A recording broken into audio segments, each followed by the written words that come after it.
Consumer behaviour. तो चलिए अब टॉपिक ध्यान दीजिए कंज्यूमर बिहेवियर में, ध्यान से सुनिएगा। एक बहुत ही अमेजिंग थ्योरी आपको हम अभी पढ़ाएंगे, बहुत अच्छा लगेगा।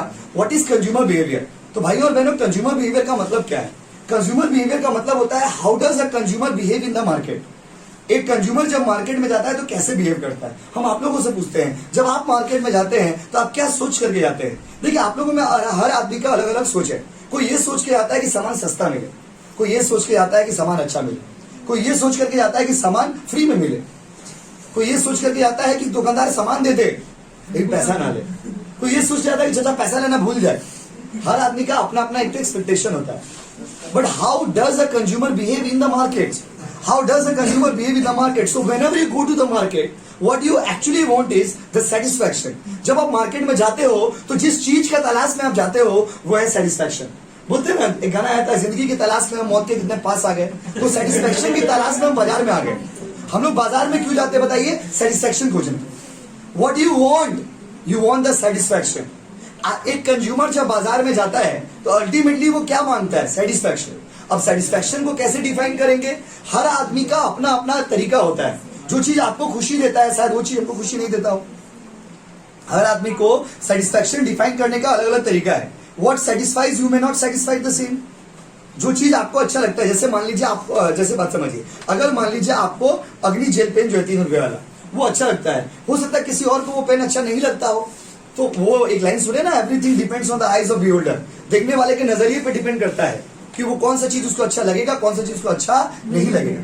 तो जो चीज आपके लिए खूबसूरत है हो सकता है हमारे लिए खूबसूरत ना हो। यहाँ भी वही सेम केस है। Consumer behaviour, how does a consumer behave? Whoever be the consumer, consumer कोई भी व्यक्ति हो, everybody when goes to the market want the satisfaction. जब वो मार्केट में जाता है तो वो क्या चाहता है, क्या मांगता है, क्या खोजता है? सेटिस्फैक्शन। क्या खोजता है बच्चों? Satisfaction. So whenever he goes to the market what he want is the satisfaction. And satisfaction cannot be defined exactly. Why? Everybody has a different level of satisfaction. Everybody has a different source of satisfaction. Everybody has a different source of happiness. हर व्यक्ति के लिए खुशी का कारण अलग अलग होता है। आप भी खुश हैं, हम भी खुश हैं। आपका वजह कुछ और होगा, मेरा वजह कुछ और होगा। तो ये तो होता है। अब आपको हम सेटिस्फैक्शन के बारे में पढ़ाएंगे इस चैप्टर में। तो पहले बताइए, एक व्यक्ति जब मार्केट में जाता है तो वो क्या खोजता है? चैप्टर एकदम जीरो से बता रहे क्या खोजता है। और सेटिस्फैक्शन मतलब जैसे हम लोगों ने बताया आपको कि आपको बाजार में जाएंगे तो क्या खोजने के लिए जाएंगे? सेटिस्फैक्शन, संतुष्टि खोजने के लिए जाएंगे। और सेटिस्फैक्शन को इकोनॉमिक्स में सेटिस्फैक्शन ना बोल करके बोलते हैं हम लोग यूटिलिटी। देखो अब धीरे धीरे इकोनॉमिक्स में चले गए। क्या बोलते बोलिए? बोलो ना। अब अगर आपसे हम पूछे utility means satisfaction, satisfaction means utility, सब कुछ लिखेंगे क्या? नहीं, सब कुछ हम ओन लैंग्वेज में मेरे नोट्स बनाए हुए, कॉपी के नोट्स नहीं। तो ओन लैंग्वेज में जो बोलेंगे आपको वही लिखा होगा। तो बताइए, utility means satisfaction means utility means satisfaction means, देखिए लिखा होगा नोट्स में। Every consumer in the market seeks the satisfaction. Utility can be defined as the satisfaction और in other words the want satisfying power of the commodity. तो जल्दी बताइए, एक consumer market में क्या खोजने जाता है? सेटिस्फैक्शन। सेटिस्फैक्शन को इकोनॉमिक्स में क्या बोलते हैं? यूटिलिटी का 2 अप्रोच है, ध्यान से सुनिएगा प्लीज। यूटिलिटी का 2 अप्रोच है, सेटिस्फैक्शन का 2 अप्रोच है। एक अप्रोच होता है कार्डिनल अप्रोच और एक होता है ऑर्डिनल अप्रोच। ध्यान से सुनना बाबू, एक क्या होता है? दूसरा, एक तो दूसरा, एक तो दूसरा।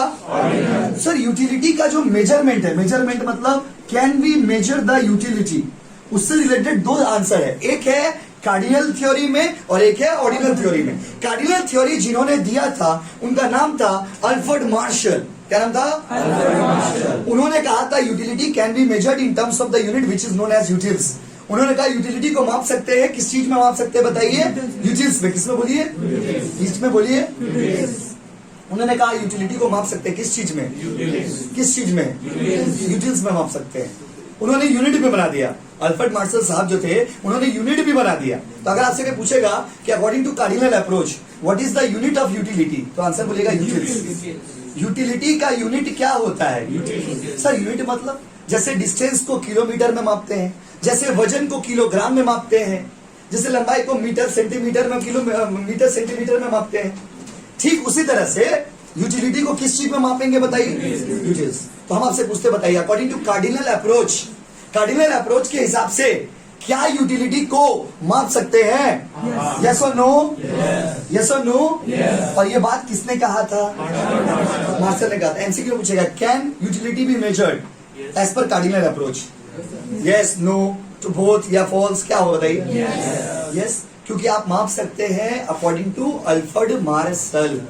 ये थ्योरी इन्होंने ही दिया और इन्होंने ही इसको सपोर्ट किया, बाकी कोई सपोर्ट नहीं किया इनका थ्योरी। बस अब ये आदमी जो थे, ये लग रहा है इनका भी ब्रेकअप हो गया होगा। यहाँ समझे, एक विचित्र सा थ्योरी बना दी, क्योंकि जब आपको हम पढ़ाएंगे ये थ्योरी ज्यादा प्रैक्टिकल और सही है। ये थ्योरी जो उन्होंने बनाई ये यूजलेस थ्योरी है। तो उन्होंने कहा कि utility can be measured. Actually उन्होंने क्यों कहा वो भी बताते, उन्होंने इसलिए कहा क्योंकि क्या होता है जब हम लोग सम सोम्स बनाएंगे उसके लिए हम लोग को तो नंबर चाहिए होगा, तो कुछ तो बेस मानना होगा ना नंबर में। तो उन्होंने कहा कि यूटिलिटी को हम लोग माप सकते हैं इन terms of utils, in terms of utils, in terms of utils. और कार्डिनल अप्रोच का जो थ्योरी है इकोनॉमिक्स में, उसका नाम है law of diminishing marginal utility, जो आपको हम पढ़ाएंगे नेक्स्ट क्लास में। Law of diminishing marginal utility बहुत ही सुंदर थ्योरी है, बहुत ही जानदार थ्योरी है, जो लाइफ में भी काम आता है। एक तो कार्डिनल अप्रोच से रिलेटेड क्या क्या बात बताए, बताओ। इंग्लिश में बोल रहे, who has given cardinal approach? Okay, fine. Then cardinal, according to cardinal approach, utility can be measured or not? Yes or no? हाँ या नहीं? उसके बाद बताइए, according to cardinal approach, if you can measure the utility, you can measure the utility in which unit? समझ रहे ना आप? क्वेश्चन को समझना होगा एग्जाम में, बाकी थ्योरी तो इजी ही है। Yes or no? चलिए अब आते हैं ऑर्डिनल। ये थ्योरी सही है, ऑर्डिनल थ्योरी बहुत सही है। इसको दो लोगों ने मिलकर दिया था, एक का नाम था हिग्स, एक का नाम था Allen. Hicks and Allen, Helen नहीं रे पापा, एलेन, हिग्स एंड एलेन। सुनिए, ध्यान से सुनिएगा, नोट्स में पढ़ना, नोट्स में तो लिखा ही आपका, भी सुनो समझो, नोट्स में तो सब है।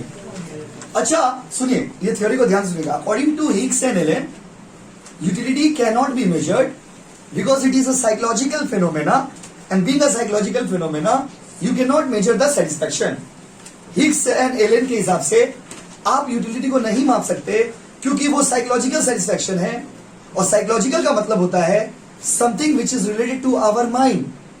तो according to Hicks and Allen ये वाला बात फालतू है, फालतू। क्या बाबू? फालतू बात उन्होंने कहा उनके हिसाब से। He has disregarded the cardinal approach given by Alfred Marshall. Disrespect करते, घुसा उसा मार दिया। क्या मार दिया? घुसा उसा। मतलब हम लोग का हिसाब से समझिए तो, हम लोग आप लोग का हिसाब से एकदम गुस्सा हो गया, पत्थर पत्थर मारने लग गए। बोले क्या बोल रहे हैं आप? बोले क्या हो गया आपको अचानक से? बोले अचानक से आपको क्या हो गया? आप क्या बोल रहे हैं? आलतू फालतू बात की संतुष्टि को माप सकते? पगला हो गए क्या?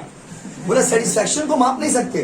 क्यों नहीं माप सकते? क्योंकि ये एक साइकोलॉजिकल चीज है। साइकोलॉजिकल मतलब होता है किसी के मन से रिलेटेड है। क्या आप किसी के मन को पढ़ सकते हैं? देखिए सब बोलने का बात होता है, ये सब हम लोग आप लोग तो नहीं पढ़ सकते।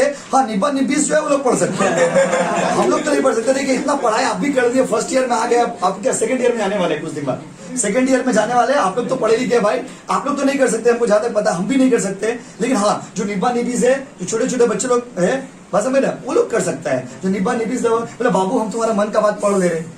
बोले बाबू कैसे पढ़ ले रहे तुम मन का बात? इकोनॉमिक्स पढ़ के आए हो क्या? इकोनॉमिक्स नहीं पढ़ा, इसीलिए इकोनॉमिक्स पढ़ा रहता तो ये बेवकूफ वाला बात नहीं, आप लोग नहीं करते होंगे। देखिए हमको आत्मविश्वास है पूरा कि आप लोग किसी को ऐसा नहीं बोलते होगा कि बाबू I know everything in your mind, जो तुम्हारे दिमाग में चल रहा, हाँ ये चल रहा माइंड में। नहीं नहीं, किसी को ऐसा नहीं बोलने का, सामने वाला समझ जाएगा कि ये सड़क छाप लवर है। कैसे लवर है? सड़क छाप। स्ट्रीट लवर है। कैसे लवर है? Street lover. नहीं, इकोनॉमिक्स में स्टैंडर्ड बात करिए, स्टैंडर्ड बात। देखो पढ़ा लिखा तरह बात करो। क्या आप सेटिस्फैक्शन को मेजर कर सकते हैं? नहीं कर सकते। साइंटिफिकली प्रूवन है, आपको प्रूव करके दिखाते हैं। You can not measure the satisfaction. आप नहीं समझ सकते कौन संतुष्ट हुआ, कौन संतुष्ट नहीं हुआ। How can you understand? क्योंकि ये तो साइकोलॉजिकल चीज है, ये तो मन का चीज है, ये तो मन का चीज है। किसी के मन को आप पढ़ सकते? बताइए आप लोग में कोई भी ऐसा आदमी है एस्ट्रोलॉजिस्ट जो किसी के मन को पढ़ ले? बताइए। ये सब बोलने का बात है, हम सब जानते हैं, आप कुछ नहीं जानते। आप कुछ नहीं जानते। अगर कोई आपको बोलता है तुम्हारा सब जानते, कुछ नहीं जानते। आपको कोई लोग डरा देते हैं, आप डर भी जाते हो। आपको कोई भी आगे कहता है कि आप तुम्हारा सब जानते हो, जानते जानते अच्छा बात है, थैंक यू। क्यों? क्योंकि आप रिएक्ट कर देते हो, आपको और डराने लगता है, वो आपको मेंटली टॉर्चर करने लगता है। एक समय आपको आएगा जो ब्लैकमेल करने लगेगा। नहीं, तुम कुछ नहीं जानते हो, तुम वही जानते हो जो तुमको हम बताए होंगे। आप किसी को कुछ बताए होंगे अपने बारे में, वही आपके बारे में जानता होगा। किसी का मन का बात कोई नहीं पढ़ सकता। आप लोग इतने बच्चे यहाँ पे बैठे हुए हैं, किसके मन में क्या चल रहा है कोई नहीं जानता। हो सकता है आपका बगल वाला हंस रहा है, लेकिन सोरा बगल में से बड़ा चाकू मार देंगे। Nobody knows it, nobody knows it. कोई जानता है? बताइए। बस मेरे कोई जा ब्लेजर ब्लेजर पहन ले रहे बच्चे, डर लग रहा चाकू को मार देगा। मेरे अरे आप लोग देखते हैं ना, बहुत सारे आपके फ्रेंड में, आप खास करके इस जिस उम्र में आप लोग हो, इस उम्र का फ्रेंडशिप में भी ऐसा होता है। उस दिन लॉ में पढ़ाए थे ना, अपॉर्चुनिस्ट फ्रेंड बहुत सारे हम लोग के होते हैं, अवसरवादी मित्र जिसको हिंदी में बोलते हैं। वो आएंगे आपसे अवसर पे मौका का फायदा लेगा और निकल जाए। इस तरह के दोस्त बहुत होते हैं। बहुत सारे लोग ऐसे जिनको आप अपना घर में अपना बर्थडे में बुलाते हो, खाना खिलाते हो, खाते हैं, बाद में आके आपका ही बुराई करते हैं। तो आपको तो पता नहीं है ना। सुनिए, you don't know what's going on inside the mind of other person. बस मेरे सामने वाला मुस्कुरा, someone is smiling does not mean he is happy. Someone is smiling does not mean he is happy. Because आप तो नहीं समझ सकते ना, जरूरी तो नहीं हो। कुछ कुछ आदमी सैड, उसका चेहरा ही ऐसा है, उसका चेहरा ही ऐसा है। कुछ लोग ऐसे होते हैं जिनका चेहरा पे हंसी होता नहीं, नेचुरली नहीं होता है हंसी। वो हंसता भी तो मन में हंसता है, मुंह बंद करके। तो उसका पर्सनल प्रॉब्लम है ना भाई। इसका मतलब जरूरी नहीं आदमी उदास है। कोई आदमी मुंह लटका के बैठा, उसके बारे में बोले हंसो ना, हंसो, जबरदस्ती हंसेंगे। अच्छा बात करें, हंसी आना भी तो चाहिए। तो someone is smiling does not mean he is happy. That mean you can not understand कि उसका मुस्कुराहट क्या है। लोग मुस्कुराहट को मोहब्बत समझ लेते हैं, वो आपका गलती है। किसकी गलती है? आपका गलती है। आप मुस्कुराहट को क्या समझ ले रहे? मोहब्बत समझ ले रहे। वो आपका गलती है, बिकॉज सामने वाला ऐसे ही मुस्कुरा रहा है, उसका आदत है मुस्कुराना। तो ये तो साइकोलॉजिकल चीज है, आप नहीं समझ सकते क्यों सामने वाला क्यों हंस रहा है, सामने वाले के दिमाग में क्या चल रहा है, वो क्या सोचता है। बस वो क्या सोचता है। बहुत सारे लोग होते हैं जो आपसे मिलेंगे, आपसे बात करेंगे, आपके साथ खाएंगे पिएंगे, लेकिन बाद में मन में आपका ही बुराई करते हैं। तो आप किसी के मन को नहीं पढ़ सकते, बस समझे ना। और वही चीज इन्होंने कहा था, और बहुत सुंदर सही थ्योरी, इनका सही थ्योरी, इनका थ्योरी सही नहीं। क्योंकि इनका थ्योरी में अगर आप उनसे पूछते क्यों, तो इसका हम जवाब नहीं दे पाते, क्योंकि उनको खुद नहीं पता था क्यों। बोले बस माप सकते, बोले बस माप सकते मतलब माप सकते, माप सकते मतलब माप सकते। उनका अप्रोच ये था कि कैलकुलेशन में सुविधा हो। अरे बाबा, कैलकुलेशन में सुविधा होगा ठीक है, इसका मतलब जो तो बोल के निकल जाएगा। यही होता है मैथ्स में भी, यही होता है। मैथ्स में भी क्या होगा, जब सेम 3 में आप आओगे, सेम 3 का मैथ्स पढ़ोगे, तब देखोगे मैथ्स कर रहे, सम्स बना रहे 2 4 5 सम 10 सम बनाए। अब जैसे जैसे एडवांस सम्स में गए, बस बन रहा तो बन रहा, काहे बन रहा तो बन। बोला क्या यूज है, बोला है कुछ तो यूज है। बना रहा हूं ना, बनाओ चुपचाप से, पास होना है ना उनको, बनाओ मतलब बनाओ। आप जो 10 में भी जो चीज से पढ़े थे, जो 10 में भी जो चैप्टर्स पढ़े थे आप मैथ्स में, आप सर से पूछते सर क्यों बना रहे मैथ्स, बोले बस बना रहे तो बना रहे, चुपचाप से बनाओ, चुप से बनाओ मतलब बनाओ। तुम ज्यादा जानते हो, तुम ज्यादा चालाक हो। तो क्यों आपके मन के सवालों का जवाब नहीं मिल पाता, इसलिए बच्चे लोग कॉमर्स लेता है। जवाब खोजने के लिए, जिंदगी में जवाब खोजने के लिए कॉमर्स लेते हैं हम लोग। साइंस लेते तो जवाब नहीं मिल पाता। लाइफ साइंस, फिजिकल साइंस, ये सब में जवाब है। अब देखिए, life science, physical science, chemistry, ये सब में जवाब है ना, हर क्वेश्चन का एक रीजन। लेकिन मैथ्स हमको आज तक समझ नहीं आया। बस समझ, इतना सारा बच्चे लोग का भी मैथ्स, जैसे सेमेस्टर 3 में मैथ्स है, 5th में मैथ्स है, कॉमर्स का मैथ्स पढ़ाते हैं हम लोग। तो लोग पढ़ाते क्यों पढ़ रहे, क्यों, इसका क्या यूज होगा, क्या आगे भविष्य में बच्चा क्या यूज करेगा। पढ़ रहे मतलब पढ़ चुका से पास होना है ना बाबू। तो बताइए, जल्दी बताइए। इनका भी जिंदगी कंफ्यूज थे, ये बहुत कंफ्यूज था जिंदगी में, ये लेकिन साफ सुथरा एकदम क्रिस्टल क्लियर। इसीलिए इनका थ्योरी ज्यादा हिट, इनका थ्योरी। लेकिन थ्योरी ये वाला बहुत पॉपुलर है। इसका जो थ्योरी है ना, लॉ ऑफ डिमिनिशिंग, ये बात तो थोड़ा गलत बोले, लेकिन इस थ्योरी को जब आप इनका जो थ्योरी पढ़ेंगे तो वो बहुत यूनिवर्सल लगेगा आपको। बहुत ही प्रैक्टिकल थ्योरी है, लॉ ऑफ डिमिनिशिंग मार्जिनल, जो आपको अगला दिन पढ़ाएंगे। इसमें आइए पहले इसको डिस्कस पढ़ाएंगे, मतलब बंद मत करिए अभी, बाकी है क्लास। अच्छा देखिए, ordinal approach, who has given ordinal approach? Hicks and Allen. According to Hicks and Allen, utility can be measured और कैन नॉट बी मेजर्ड। बोलो ना भाई, कैन नॉट बी मेजर्ड। अच्छा, उसको माप नहीं सकते। क्यों नहीं माप सकते? क्योंकि यू सेटिस्फैक्शन जो होता है वो कैसा फेनोमेना है? साइकोलॉजिकल। साइको बोलते हैं किसी को तुम साइको हो, साइको मतलब पगला हो तुम। बोले है तो है। साइकोलॉजिकल चीज है ये, किसी के मन को, याद रखिएगा ये चीज बहुत ही प्रैक्टिकल चीज उन्होंने कहा। बोला how can you understand, how can you read the mind of a person, since we can not read the mind of a person, so it is very difficult for a person to say exactly how much satisfaction he और she is getting. आप किसी के दिमाग को नहीं पढ़ सकते, इसलिए ये कहना बहुत ही असंभव है, next to impossible. It is next to impossible to say that exactly how much satisfaction you are getting. जैसे बात समझिए, क्लास अभी कर रहे हैं आप, क्लास करके आप घर जाएंगे, मम्मी आपसे पूछेगी तुम पढ़ाई करके आओ, बताओ तुमको पढ़ाई कैसा लगा, तो आप बोलेंगे 12 किलो लगा पढ़ाई, ऐसा बोलेंगे। पढ़ाई एक इंटेज बोलेगा, मम्मी अच्छा लगा है, आप क्या बोलेंगे? देखिए, आप 3 ही चीज बोलेंगे, अच्छा लगा, खराब लगा या कुछ लगा ही नहीं। बस समझिए, यहाँ पे 3 ही ऑप्शन है आपके पास। आप घर में आकर के क्या बोलेंगे? आप घर में आकर के कुछ भी बोल सकते हैं। आप बोलेंगे, देखिए कैसे आदमी कैसे बोलता है, ऑर्डिनल अप्रोच के हिसाब से एक आदमी 3 ही तरह का बात बोलता है। आप ऐसे बोलेंगे, my school teacher, my college teacher is better than my coaching teacher. या फिर आप बोलेंगे my coaching teacher is better than my school college teacher, या फिर आप बोलेंगे both are same, both are same, या बोथ आर बेकार, ऐसा भी बोल सकते हैं, बोथ आर बेकार। तो इकोनॉमिक्स सही बोलता है। इकोनॉमिक्स क्या कहता है, ऑर्डिनल अप्रोच से आप यूटिलिटी को माप नहीं सकते हैं, क्योंकि इंसान का जो सेटिस्फैक्शन होता है वो एक साइकोलॉजिकल फिनोमेना है, सो हम लोग यूटिलिटी को माप नहीं सकते हैं।